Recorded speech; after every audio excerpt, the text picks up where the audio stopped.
ചെർപ്പുളശ്ശേരിയിൽ വൻ നിരോധിത പുകയില ഉൽപ്പന്ന വേട്ട.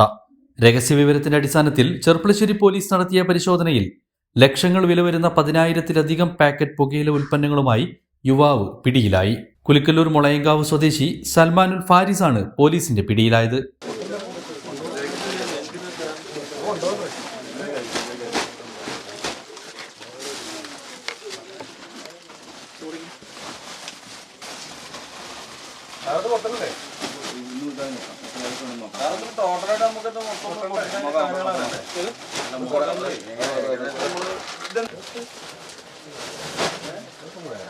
ലഹരി ഉൽപ്പന്നങ്ങൾക്കെതിരെയുള്ള പോലീസിന്റെ ശക്തമായ നടപടിയായ ഓപ്പറേഷൻ തൂഫാന്റെ ഭാഗമായാണ് ചെർപ്പുളശ്ശേരിയിൽ വൻ പുകയില വേട്ട നടന്നത്.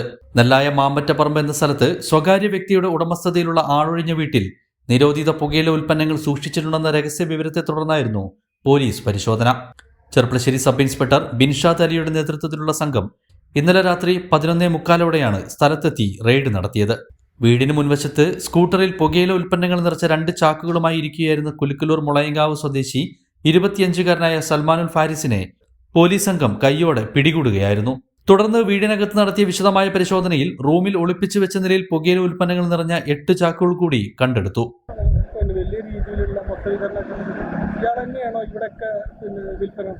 നമ്മൾ കൂടുതൽ അതിൽ പരിശോധിച്ച് വരുന്നുണ്ട്. ഇയാൾ തന്നെയാണ് ചെർപ്പുളശ്ശേരി ടൗണിലും നെല്ലായ ടൗണിലും കൂടുതൽ ലഹരി ഉൽപ്പന്നങ്ങളായ നമ്മളെ നിരോധിത പുകയിലായ വിൽക്കുന്നതെന്നാണ് നമുക്കിപ്പോൾ ഇൻഫോർമേഷൻ കിട്ടിയിട്ടുള്ളത്. ഒരു 15,000-ന്റെ മുകളിൽ പാക്ക് ഹാൻഡ്സും കൂളും മറ്റ് ഉൽപ്പന്നങ്ങളും നമ്മൾ സീസ് ചെയ്തിട്ടുണ്ട്. തുടർന്ന് കൂടുതൽ ശക്തമായ സെർച്ച് ഉണ്ടാകും.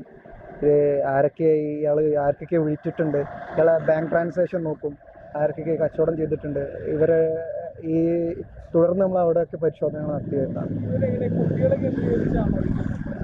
കുട്ടികളെ കേന്ദ്രീകരിച്ചാൽ അത് നമ്മൾ കൂടുതൽ പരിശോധിച്ചിട്ട് നമ്മൾ ഈ സ്കൂളിൻ്റെ പരിസരത്തും ഇങ്ങനത്തെ സാധനങ്ങൾ വിൽക്കുന്നുണ്ടെങ്കിൽ നമ്മൾ കൂടുതലായിട്ട് കർശന നടപടി എടുക്കുന്നതാണ്. ഹാൻസ്, സ്വാഗത്, ബുള്ളറ്റ് റാണി, വിമൽ, കൂൾ ഉൾപ്പെടെ വിവിധ ബ്രാൻഡുകളുടെ 15,000 പാക്കറ്റ് നിരോധിത പുകയില ഉൽപ്പന്നങ്ങളാണ് 2 തവണകളിലായി പോലീസ് പിടിച്ചെടുത്തത്. പ്രതിയായ സൽമാൻ ഫാരിസും പിതാവ് ഉമ്മറും ചേർന്നാണ് ഈ മൊത്തക്കച്ചവടം നടത്തിവരുന്നത്. ബാംഗ്ലൂരിൽ നിന്നും ഉമ്മർ കാറിലാണ് ഈ ലഹരി വസ്തുക്കൾ കേരളത്തിലേക്ക് എത്തിച്ചിരുന്നതെന്നാണ് പോലീസിന് ലഭിക്കുന്ന വിവരം. വിതരണത്തിനായി 2 ദിവസം മുൻപാണ് ഇവർ മാമ്പറ്റപ്പറമ്പിലെ വീട് വാടകയ്ക്കെടുത്തത്. വരും ദിവസങ്ങളിലും പരിശോധനകൾ കൂടുതൽ കർശനമാക്കുമെന്നും ലഹരി മാഫിയയ്ക്കെതിരെയുള്ള ഈ പോരാട്ടത്തിൽ പൊതുജനങ്ങളുടെ സഹകരണം അത്യന്താപേക്ഷിതമാണെന്നും സബ് ഇൻസ്പെക്ടർ ബിൻഷാദ് അലി പറഞ്ഞു. ഇല്ല, ഭയപ്പെടേണ്ട സാഹചര്യമൊന്നുമില്ല. ഇപ്പം നമ്മൾ പാലക്കാട്ടിലായാലും മൊത്തത്തിൽ ഓപ്പറേഷൻ തൂഫാന്റെ ഭാഗമായിട്ട് മൊത്തത്തിൽ നല്ല റേറ്റ് കൊമേഴ്ഷ്യൽ ക്വാണ്ടിറ്റി ആയാലും ഇന്റർമീഡിയറ്റ് ക്വാണ്ടിറ്റി ആയാലും സാധനങ്ങൾ സീസ് ചെയ്യുന്നുണ്ട്. അപ്പോൾ അതിൻ്റെ ഭാഗമായിട്ട് നല്ല റിസൾട്ട് ഉണ്ട്. ഇപ്പോൾ ഓപ്പറേഷൻ പോലീസ് ജാഗ്രതയിലാണ്, ഫുൾ ടൈം ജാഗ്രതയിലാണ്. അപ്പോൾ നമ്മൾ കൂടുതലായിട്ട് സെർച്ചും ഇതേമാതിരി പെട്രോളിങ്ങും നടത്തുന്നുണ്ട് ഇപ്പോൾ. അപ്പോൾ ഇനിയും ഇതേമാതിരി റിസൾട്ട് ഉണ്ടാവും ഞാൻ പ്രതീക്ഷിക്കുന്നു. ഈ നാട്ടുകാരോട് എന്താ പറയാനുള്ളത്? നമ്മളൊരു ജാഗ്രത ഇത് പറയാനുള്ള മെയിനായിട്ട് ഇത് എല്ലാവർക്കും അറിയാം ആരാ കച്ചവടം ചെയ്യുന്നതെന്ന്. ഈ കച്ചവടം ചെയ്യുന്ന ആളെ നമുക്കത് തിരിച്ചറിയുന്നതാണ്. അപ്പോൾ അവരെ പറ്റിയ വല്ല ഇൻഫോർമേഷൻ ഉണ്ടെങ്കിൽ ദയവ് ചെയ്ത് പോലീസ് സ്റ്റേഷനിലോ അല്ലെങ്കിൽ എൻ്റെ പേഴ്സണൽ നമ്പറിലേക്കോ അല്ലെങ്കിൽ എൻ്റെ നമ്പർ ഉണ്ടാവും, CG നമ്പർ ഉണ്ടാവും, അതിൽ വിളിച്ച് അറിയിക്കുക. ഇതിനെ തുടർന്ന് നമുക്ക് സെർച്ച് നടത്താം. അതായത് സംശയമുള്ള ആൾക്കാരെ നമുക്ക് നോക്കിയാണ്ട് നമുക്ക് ഇതേമാതിരി ഡിറ്റക്ട് ചെയ്യാം. ജനകീയമായിട്ടേ നടക്കുകയുള്ളൂ. ഇത് പോലീസ് മാത്രം പരിശ്രമിച്ചിട്ട് കാര്യമില്ല. ഇപ്പം നമുക്ക് എത്തണമെങ്കിൽ ഒരു ലിമിറ്റേഷൻസ് ഉണ്ട്. അപ്പോൾ എല്ലാവരും ഒത്തുചേർന്നാൽ നമുക്ക് ഇതേമാതിരി ലഹരിമുക്തമായ ഒരു കേരളത്തെ വാർത്തെടുക്കാം. കവിത ഗോൾഡൻ ഡയമണ്ട്സ്,